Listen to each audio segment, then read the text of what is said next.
तो उससे तो सत्यानाश हो जाएगी। उसमें बीच में केमिस्ट और मरीज के बीच में डॉक्टर चाहिए।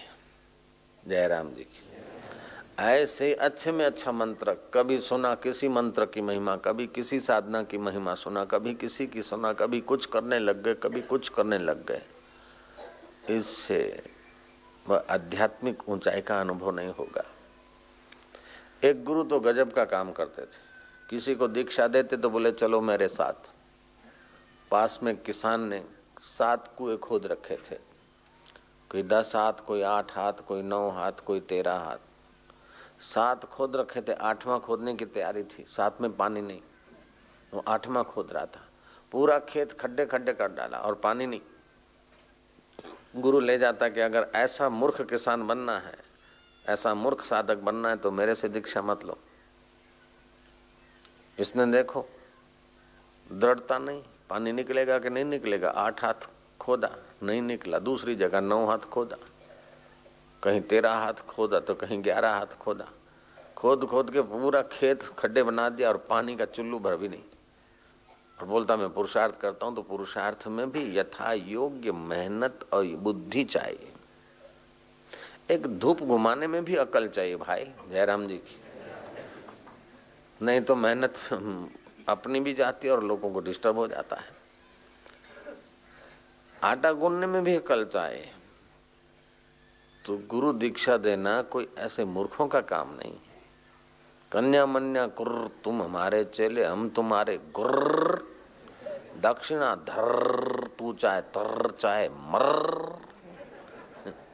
हमारे गुरुजी बोलते थे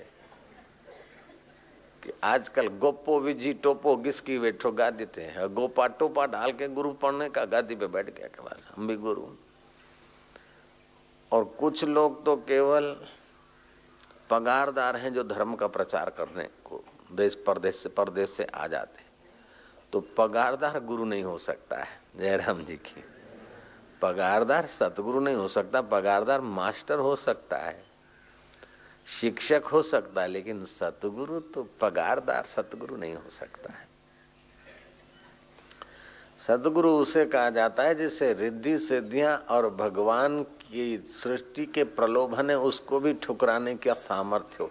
यहाँ तक कि ही शास्त्र विरुद्ध बात अगर कभी भगवान भी कहते तो भगवान का त्याग करने का भी सामर्थ्य उसे सतगुरु कहा जाता है।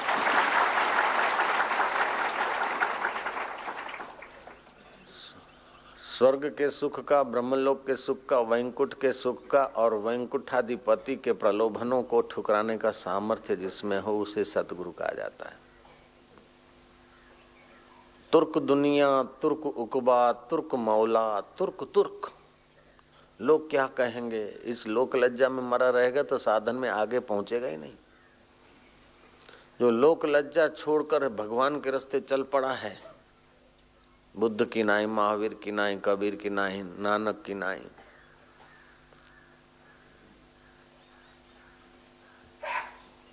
तुर्क दुनिया की परवाह नहीं किया। तुर्क उकबा, स्वर्ग आदि के प्रलोभन आए, उस उकबा को भी, स्वर्ग को भी ठुकरा दिया, प्रलोभनों को भी।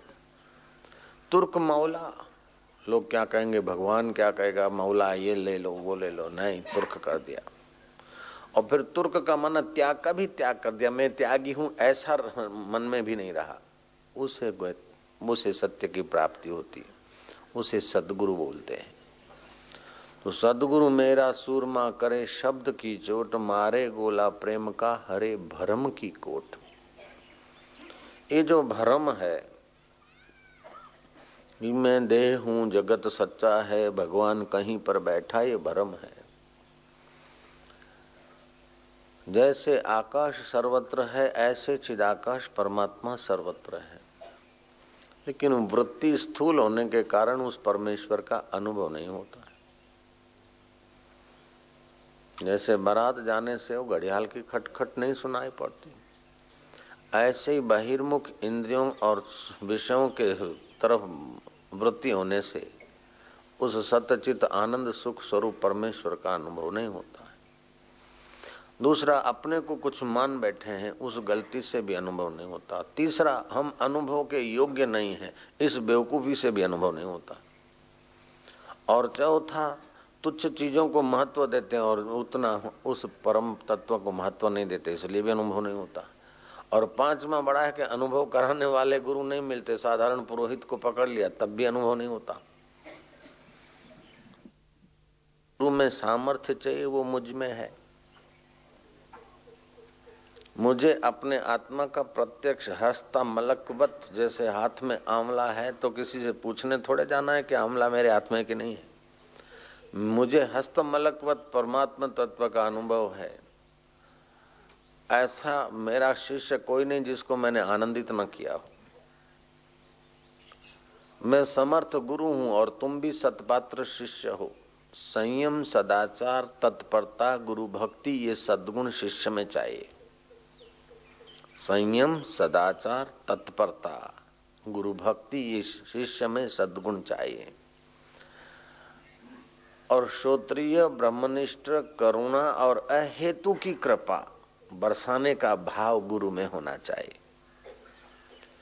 शिष्य को कहीं बुरा न लग जाए, कहीं नाराज न हो जाए, कहीं भाग न जाए, कहीं चला न जाए, उस भय से अगर गुरु जी शिष्य की रक्षा करते हैं तो या तो शिष्य महामूर्ख है या तो गुरु लोभी है। जयराम जी की।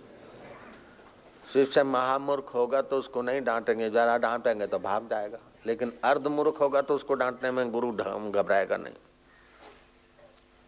महामूर्ख होगा तो बोले देखो गुरुजी ने अपमान कर दिया, इंसल्ट कर दिया, ऐसे कोई गुरु होते तो भाग जाएगा।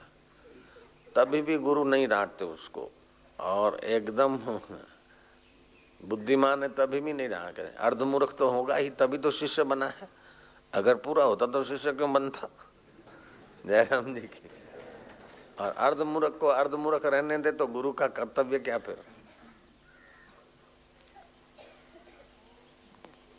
तो पत्थर को भगवान बनाना आसान है, क्योंकि वो इस पत्थर शिल्पी का विरोध नहीं करेगा। लेकिन इस जीव को, इस दो हाथ पैर वाले शरीर को मैं मानने वाले पुतले को ब्रह्म बनाना बड़ा कठिन। पहले तो उसकी श्रद्धा नहीं होगी, और श्रद्धा होगी तो ऊपर ऊपर से थोड़ा फायदा उठा के चलो, गुरु जी को मन से ही मान ले, क्योंकि प्रैक्टिकली मानेंगे तो जिम्मेदारी आ जाती। मन से ही मान के गाड़ी चलाऊंगा, और फिर कभी भाग्य जोर करेगा तो गुरु को ऑफिशियली मानना शुरू करेगा, दीक्षित होगा। बाद में भी अपने मन के विरुद्ध या अपने मन में समझ में नहीं आएगी तो बोलेगा गुरु जी को ऐसा नहीं करना चाहिए, गुरु को ये नहीं करना चाहिए, वो नहीं कर। अब एक गुरु है, लाखों लाखों शिष्य, और उनके लाखों लाखों मन है, लाखों लाखों कल्पना है। तो सोचेगा गुरु को ये करना चाहिए, वो बोलेगा वो करना चाहिए, वो चाहिए। तो ये उल्लू के पट्टे गुरुओं को अपने ढांचे में डालने के लिए भी कई लोग आते हैं।